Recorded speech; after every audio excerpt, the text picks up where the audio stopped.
Now second model is could. So could is used to express ability in the past.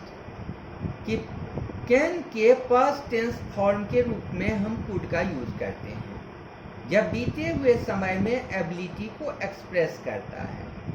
I could solve all the questions, कि मैं हर एक question को solve कर सकता था। She could not learn how to swim, वह तैरना नहीं सीख पाई, तैरना नहीं सीख सकी।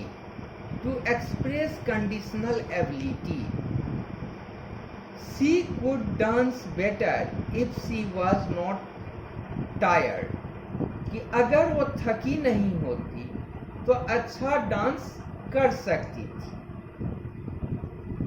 तो यह कंडीशनल एबिलिटी को एक शर्त को शो करता है।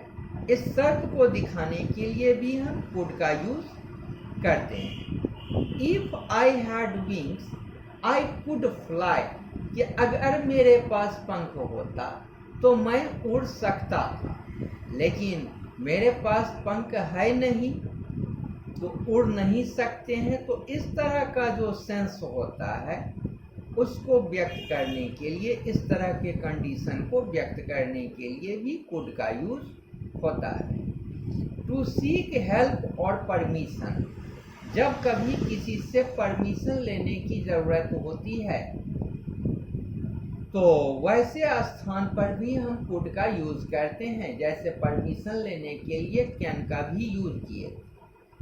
तो could we sit here please, तो could is more formal than can. Can का यूज जनरली हम अपने दोस्तों के ग्रुप में करते हैं जिसके साथ बराबरी की ज़रूरत होती है, लेकिन जब हम अपने से बड़ों के साथ बात करते हैं तो कुड कैन से ज़्यादा फॉर्मल माना जाता है और इसलिए हम तब कुड का यूज़ करते हैं कि could I sit here please.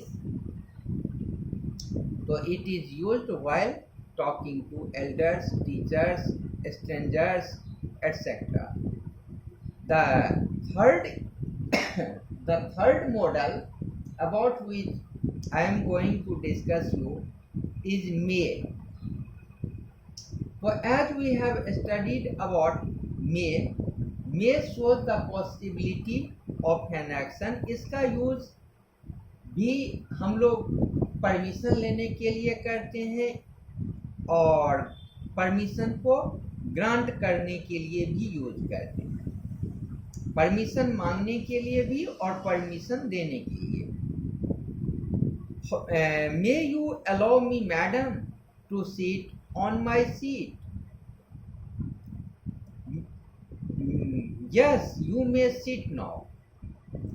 तो जब हम किसी से परमिशन मांगते हैं कि may you allow me madam to seat on my seat, कि क्या आप मुझे अपने सीट पर बैठने की अनुमति दे सकते हैं, तो इस अर्थ में हम मे के द्वारा परमिशन मांगते हैं। और जब हम आंसर देते हैं yes you may seat now, तो भी हम परमिशन देने के लिए मे का यूज करते हैं।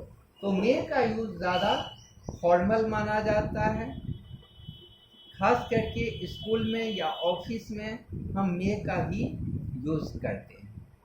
टू एक्सप्रेस पॉसिबिलिटी, संभावना को शो करने के लिए कैसे यूज करते हैं, तो ध्यान देंगे our geography teacher may come too. इसका मतलब यह हुआ कि आज मेरे ज्योग्राफी के टीचर आ सकते हैं, but there is a little bit chance it may also be possible that he may not come today, there is no certainty। Second number is it is cloudy, take your umbrella because it may rain today। आज Claude है, बादल लगा हुआ है, आप umbrella ले लीजिए क्योंकि बारिश हो सकती है। To express a wish, hope और प्रेयर, कि विश करने के लिए भी हम लोग मे का यूज करते हैं। जैसे हम कहते हैं कि मे गॉड ब्लेस यू,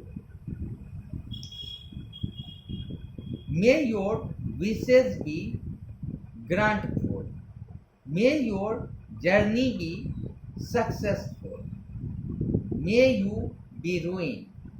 तो इस तरह का सेंस जब हम अपने अंदर के डिजायर को शो करते हैं या अपने अंदर के जब विश को शो करते हैं तो उसके लिए भी हम लोग मे का यूज करते हैं।